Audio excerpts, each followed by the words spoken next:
베드로전서 4장 우리 한 절씩 교독하도록 하겠습니다. 그리스도께서 이미 육체의 고난을 받으셨으니 너희도 같은 마음으로 갑옷을 삼으라.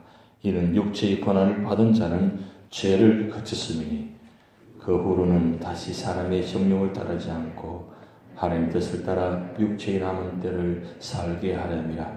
너희가 음란과 정욕과 술 취함과 방탕과 향락과 무고한 우상 숭배를 하여 이방인의 뜻을 따라 행한 것은 지나간 때로 족하도다.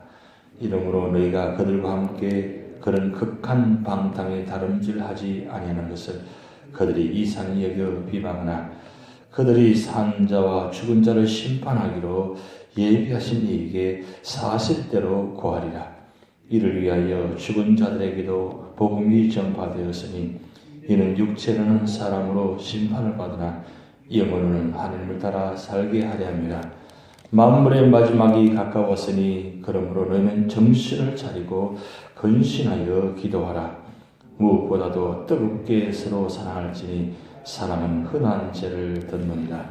서로 대접하기를 원망 없이 하고 각각 은사를 받은 대로 하나님의 여러 가지 은혜를 맡은 선한 청지기같이 서로 봉사하라.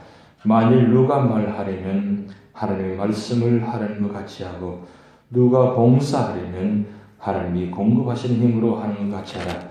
이는 범사의 예수 그리스도로 말미암아 하나님이 영광을 받으시게 하려 함이니 그에게 영광과 권능이 세세무하도록 있느니라. 아멘.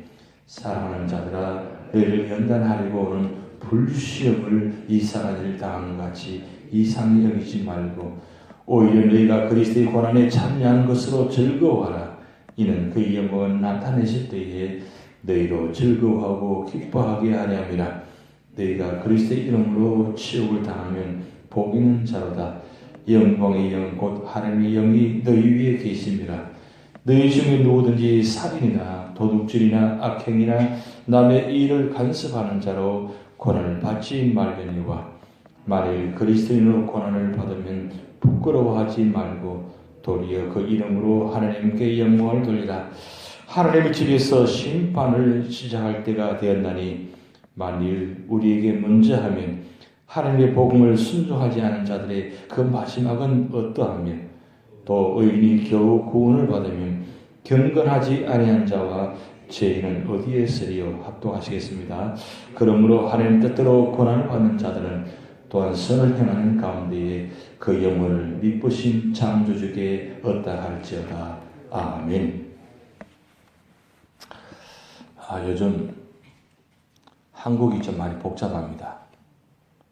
고국을 떠난 지 좀 저는 그렇게 오래되지 않지만 한국의 상황이 많이 어려운 상황인 것 같습니다. 그리고 힘든 상황이고 또 아주 위험한 상황, 지금 그런 상황에 지금 한국이 놓여져 있습니다. 사실 고국을 떠나면 애국자가 된다는 말이 있듯이 사실 애국자도 아니면서 애국자인 척 하는 건 아닙니다만은 좀 그래도 늘 관심이 조국에 있습니다. 늘 방송도 한국 뉴스를 많이 듣게 되고 보게 되고 그래서 볼 때마다 과연 어떻게 될까. 사실 한국에 있는 사람보다 미국에 있는 사람이 더 걱정을 많이 한대요. 왜냐하면 한국에 있으면 안전불감증이라고 해가지고 바로 코앞에 있는데 멀리 있는 사람은 걱정하고 염려하는데 코앞에 있는 사람은 걱정 안 해요. 염려하지 않습니다. 근데 어떻게 보면 태풍의 속에 눈 속에 들어가 있는 것처럼 태풍 가운데 눈 안에 가 있으면 가장 거기가 평안하고 고요하다 그러잖아요. 지금 한국의 상황이 그런 상황인 것 같습니다. 핵을 만들고 미사일을 쏘고 그것 때문에 온 세계가 이 때문에 야단인데 문제는 그 안에 있는 사람들이 그에 대한 두려움이나 염려나 걱정을 별로 하지 않는다는 거예요. 오히려 더 반대로 걱정하고 염려하는 사람들을 비난하고 비판하고 그런 모습들을 보면서 참 이상하다. 온 세계가 오히려 한국을 걱정하고 염려하고 그러는데 오히려 그것을 대해서 한국 내에서 비판하는 사람이 너무 많다는 거예요. 그것도 당연하게 여기게 되고 참 그 상황이 좀 그렇습니다. 근데 그런 걸 보면서 지금 상황이 그 한국만 그런 것이 아니라 온 세계적으로 지금 바로 그런 때라는 겁니다. 지금 때는 어떠냐? 마지막 때라는 겁니다. 나타나는 징조들이, 나타나는 모습들이 그냥 옛날하고는 더 다르다는 거죠. 옛날에는 그만큼 그러지 않은데 시간이 가면 갈수록 사건들이 많이 나타나게 되고 또 아주 그 악한 모습도 심각할 정도로 그 정도로 많이 했는데 요즘은 얼마나 악한지 모릅니다. 상황적으로 모든 게 봐서는 성경에 나타난 말씀처럼 마지막 때다. 종말의 때다. 그럼 이 마지막 종말 때에 우리 성도들은 어떻게 해야 되는가? 그래서 크게 세 가지 또 말씀하고 있습니다. 첫째는 1절부터 우리 말씀 읽어보면 6절 어제 마지막 때의 성도의 생활은 어떻게 되느냐? 할 수만 있으면 주님의 뜻이 무엇인지를 분별하는 겁니다. 로마서 12장 2절의 말씀 보면 하나님을 선하시고 기뻐하시고 온전한 뜻이 무엇인지 분별하라 그랬어요. 믿음의 성도는 언제나 삶의 자리마다 이 분별의 지혜가 있어야 됩니다. 뭐가 뭔지도 모르고 그렇게 이야기하셨습니까? 행동하거든요. 제가 강단에서 함부로 이 말을 사용할 수 없어서 제가 말을 하지 않습니다만은 분별하는 게 쉽지 않습니다. 그런데 마지막 때가 될수록 분별의 은혜가 있고 지혜가 있어야 됩니다. 왜냐하면 악은 언제나 천사를 가장하기 때문입니다. 그래서 무슨 시험이 있으면 고난이 있으면 이게 하나님이 주신 시험인지 테스트인지 아니면 사탄이 주는 유혹인지 구분이 잘 안 가져요. 왜냐하면 이 항상 사탄과 마귀는 가장을 잘합니다. 변장을 잘합니다. 이 변장을 잘하기 때문에 이것이 그런가 그렇지 그런가 이게 구분이 안 가요. 또 오랫동안 숨겨져 있기 때문에 그 실질적으로 그 사람의 마음과 그것을 알 수가 없다는 거예요. 요즘 세상이 그렇다는 겁니다. 그러면 어떻게 되냐? 하나님 뜻을 깨달을 수 있는 지혜를 달라 구해야 된다는 거예요. 그리고 하나님 뜻대로 살려고 몸부림쳐야 된다는 겁니다. 그래야만 마지막까지 신앙을 지킬 수 있다는 겁니다. 어떤 순간에 갑자기 고난을 당하면 내 신앙을 지키기 쉽지 않습니다. 그렇게 믿음이 좋은 것 같고 모든 것을 이길 수 있는 사람 같은데 실질적으로 고난을 당하면 쉽게 넘어가는 것을 볼 수 있습니다. 아무도 자신이 이렇게 당당하게 말할 수 없다는 거죠. 근데 문제는 뭐냐면 그런 위험한 일들이 고난들이 언제나 우리에게 다가온다는 거예요. 근데 그게 마지막 때가 되면 시간적으로 급박하게 어려움이 많이 다가온다는 거예요. 그래서 오늘 이 베드로 사도는 지나간 과거 다 잊어버리라. 지나간 대로 족하도다 그랬어요. 이 참 단어가 참 중요한 단어인데 지나간 대로 족하도다. 지난 과거 옛날 거 다 지나갔다는 거예요. 그때는 좋았지만 지금은 더보다 더 좋아하면 좋을지만 그렇지 않다는 거죠. 갈수록 좋아지면 얼마나 좋겠습니까? 근데 갈수록 좋아지는 것이 아니라 갈수록 힘들고 갈수록 어려워져요. 그럼 이럴 때 어떻게 할 것인가? 끝까지 말씀을 지키려고 하는 말씀대로 살리고 해야만 그것이 마지막 때의 고난을 이길 수 있다는 겁니다. 그리고 두 번째로는 우리가 7절에서 11절 말씀 나타났지 믿음의 사람들은 경건 생활에 주의하라. 경건 생활에 주력해야 된다. 그것을 첫째로 보면 기도하는데 만물이 가까웠으니 그러면 너희는 기도하라 이렇게 말하지 않고 정신을 차리고 기도하라고 그랬어요. 그럼 정신을 차린다는 건 뭡니까? 정신을 차리지 못하면 분별하지도 못할 뿐만 아니라 놓쳐버린다는 거죠. 놓쳐버리면 안 됩니다. 그래서 그것이 무엇인지를 정신을 바짝 차리고 기도하는데 기도할 때도 그냥 기도하는 것이 아니라 정신을 바짝 차리고 기도하라는 거예요. 그만큼 기도하지 못하는 모습들이 많다는 거예요. 고난을 말미암아, 어려운 말미암아, 어떤 역경을 말미암아, 어떤 사탄과 마귀를 말미암아 기도하지 못하도록 방해하는 요소들이 너무 많다는 거예요. 여러분 뭔가 그런 일 느껴볼 수 있었습니까? 주일날 예배 드리려고 딱 준비 다 해서 뭔가 나오려고 하면 뭔가 일이 터져요. 집중 못하더라. 예배 드리지 못하더라. 뭔가 봉사 좀 하려고 하면 뭔가 다른 일들이 생겨. 그럼 그럴 때, 그럴 수 있다. 여러분 생각하고 지나갑니까? 아닙니다. 그럴 수 있다고 지나가면 안 돼요. 이건 예배 드리지 못하도록, 기도하지 못하도록, 하나님 일을 하지 못하도록 방해하는 일들이 많다는 거예요. 그래서 정신을 차리고 기도하라. 그리고 두 번째로 말씀 보면 베드로 사도가 아주 강조하는 부분입니다. 무엇보다도 뜨겁게 서로 사랑할지니 사랑은 헛한 죄를 덮느니라.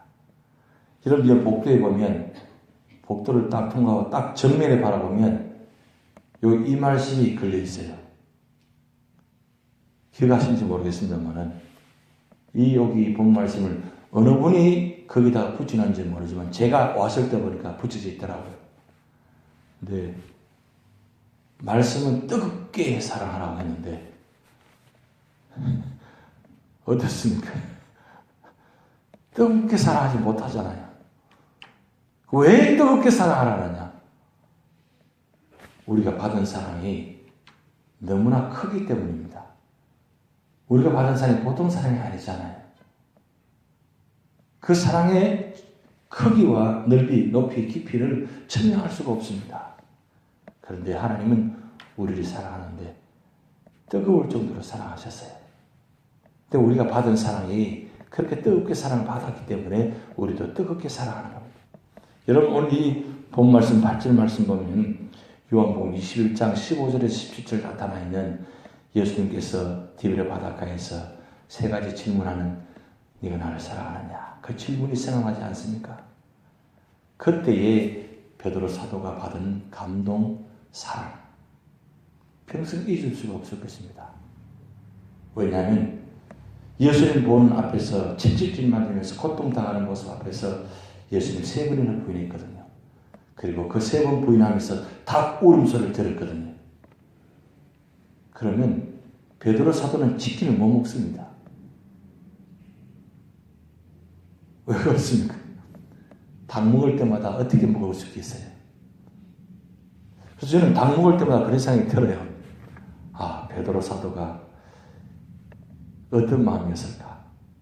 왜냐하면 자기가 당한 겪은 고난과 자기가 당한 행한 모든 모습들은 언제나 그 삶의 자리마다 생각나거든, 나타나잖아요. 그게 우리의 모습입니다. 베드로 사도가 지금 불심을 당할 그런 어려움을 당한 그런 상황 앞에 있는 모든 흩어져 있는 12지파 히브리 유대인들에게 지금 이 복음을 기록해가지고 전하고 있잖아요. 그러면 지금 곧 베드로 사도의 입장에서는 영적으로 봤을 때는 곧 그 환란이 다가오고 역경이 다가올 텐데 그 환란과 역경이 그냥 보통이 아니라 엄청나게 고난이 다가오는 것을 보거든요. 영적으로. 지금 AD 64년경에 기록되었는데 이 베드로 사도가 로마에서 이 복음을 기록하면서 그 로마의 네로 황제가 그 핍박을 기독교인들이 가할 때에 그때 상황 역사를 읽어보면 정말 눈 뜨고 그냥 읽지 못하는 그런 엄청난 고통과 박해를 당했습니다. 여러분 다 들어서 알고 계시지만 십자가형을 당할 때도 그냥 당하지 않게 하고 그냥 살가죽을 다 벗겨내고 그 다음 그 콜로세움 광장에 다 모아놓고 기독교인들을 그 중앙에 세워놓고 사슬을 풀어가지고 그 무릎 뜯어서 죽이는 장면들을 나타냈잖아요. 그 처절합니다. 처절할 정도로 박해를 지금 앞두고 있습니다.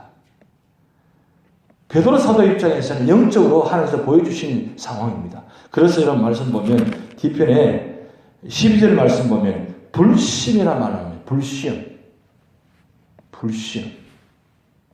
불시험을 지금 앞두고 있습니다.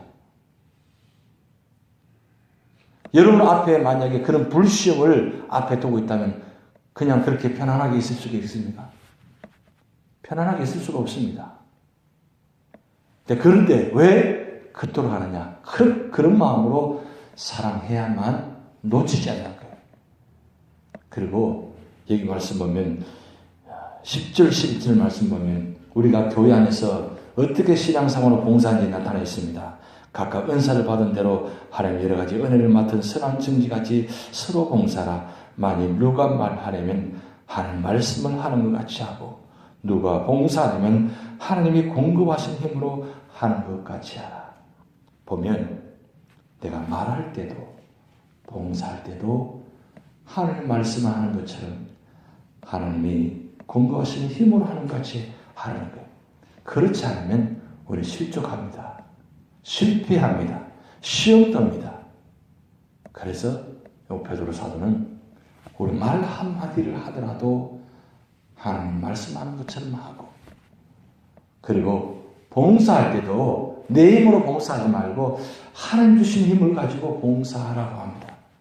그래서 제가 말씀드렸듯이 교회 와서 봉사할 때 먼저 성전에 들어와서 기도하고 그리고 봉사하고 봉사할 때도 그냥 봉사하는 것이 아니라 기도하면서 봉사하고 봉사가 끝나면 다시 성전에 들어와서 기도하고 그렇게 해야만 실족하지 않습니다.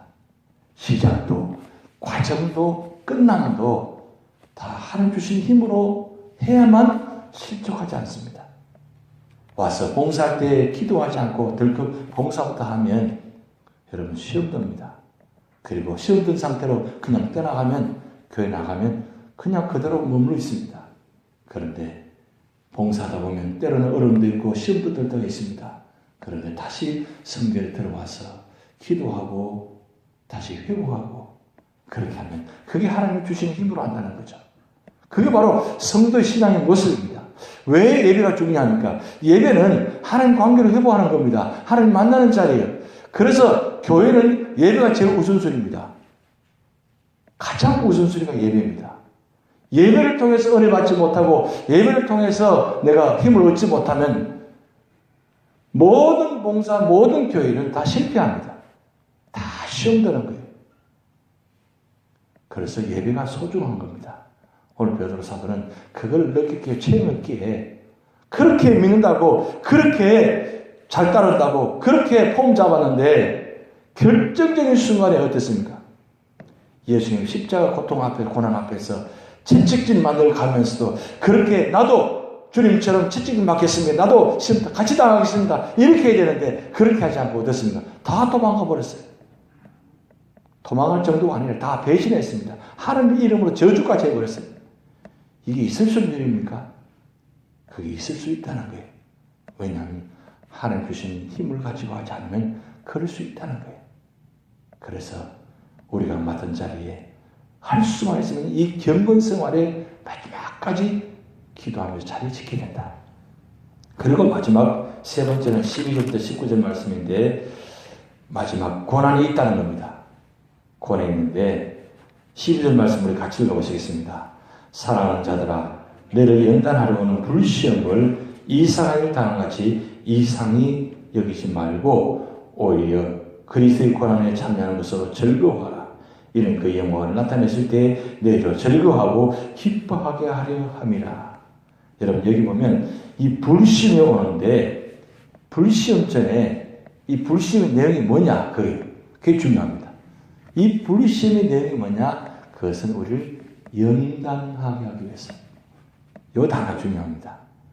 우리에게 그리스도인들에게 어떤 고난과 이렇게 다가온다 할지라도 아니 불시험을 당해서 뜨거워서 견디지 못한 태울 정도로 그런 불시험이 온다 할지라도 그 불시험은 연단이라는 거예요. 그래서 이상히 여기지 말라. 왜 내게 이런 고난이 다가옵니까? 원망하지 말라는 거죠. 오히려 기뻐하라. 오히려 감사하라. 오히려 즐거워하라. 이런 말이 되는 이야기예요? 그렇게 할 수 있겠습니까? 지금까지 여러분 살아오시면서 많은 시련 역경 견뎌오셨는데 그 모든 시험들이 내가 당할 때 어떻습니까? 너무 힘들잖아요. 너무 힘들잖아요. 근데 지나고 보니까 그 시련이, 그 시험이 내게는 축복이 됐다는 거예요. 만약에 그때에 내게 그런 어려운 고난이 없었다면 내가 오늘 이 자리에 있을 수 없다는 거죠. 그 지나간 모든 고난과 역경은 연단이라는 겁니다. 우리를 죽게 만드는 것이 아니라, 우리를 넘어지게 만들려고 하는 것이 아니라 우리를 세우게 하기 위해서 주시는 연단입니다. 그래서 그런 연단이 다가올 때마다 하나님 감사합니다. 내게 이번에도 어떤 축복을 주시려고 이런 고난을 주십니까? 그렇게 믿음으로 받아들이고 기도하면 그게 내 축복이 된다는 거예요. 그게 바로 마지막 때에 살아가는 성도의 믿음의 자세입니다. 교회적으로, 가정적으로 여러 가지 어려운 일들이 앞으로도 있을 수 있습니다. 내게만큼은, 우리 교회만큼은 다시는 없다고 여러분 생각하지 마시기 바랍니다. 어쩌면 말입니다. 지금까지 당하는 우리 고난, 역경, 우리 교회의 모습들 어쩌면 더 힘든 일이 있을 수도 있습니다. 그리고 우리 가정도 마찬가지입니다. 그런데 그건 우리를 넘어지게 만들고 실족하게 만들고 없어지게 만드는 것이 아니라 교회를 세우고 가정을 세우고 성도를 세우기 위해서 하나님은 그런 연단을 주시는 겁니다. 그러기에 끝까지 믿음으로 인내하고 기도의 자리를 지키시기 바랍니다. 그러면 하나님은 여러분들의 기도로 말미암아 교회를 살립니다. 여러분 구약 성경에 롯이 고난당할 때에 누구를 생각하사 롯을 구원했습니까? 아브라함을 생각하사 롯을 구원했다고 했습니다. 이 성경에 나타난 말씀이에요. 아브라함을 생각하니까 롯을 그냥 둘 수가 없다는 거예요. 아브라함이 그토록 기도했거든요. 50년, 45년, 40년, 30년, 20년, 10년, 심지어 그렇게까지 하나님과 딜을 하지 않습니까? 왜 그토록 그랬습니까? 그만큼 한 생을 귀하게 여겼다는 거예요. 그래서 아브라함을 생각하사 롯을 구원했다는 거예요. 그러면 하나님께서 여러분들이 기도를 보시면서 새벽마다 나와서 기도하는 여러분들 모습 보면서 우리 교회를 생각하사, 누구 기도하는 거 보니까 생각하사, 그만큼 중요합니다. 그만큼 우리 믿음의 사람들이 기도를 지키시, 자리를 지키셔가지고 기도하는 것이 중요합니다. 왜냐하면 그 기도 때문에 우리 교회가 살기 때문입니다. 그런 엄청난 믿음의 축복이 있고 우리가 사명이 있다는 겁니다. 우리는 이미 기도의 상을 받았습니다. 받은 사명을 끝까지 지킨다면 하는 그 모습을 가지고 우리 교회, 우리 가정, 우리 사업장을 축복할 줄 믿습니다. 다 같이 기도를 하시겠습니다. 하늘에 계신 우리 아버지여, 이름이 거룩히 여김을 받으시오며 나라 임하옵시며 뜻이 하늘에서 이룬 것 같이 땅에서도 이루어지이다. 오늘날 우리에게 일용할 양식을 주옵시고 우리가 우리에게 죄진자를 사하여 준 것 같이 우리 죄를 사하여 주옵시고 우리를 심에들게 하지 마옵시고 다만 악에서 구하옵소서. 대개 나라와 권세와 영광이 아버지께 영원히 이사옵나이다.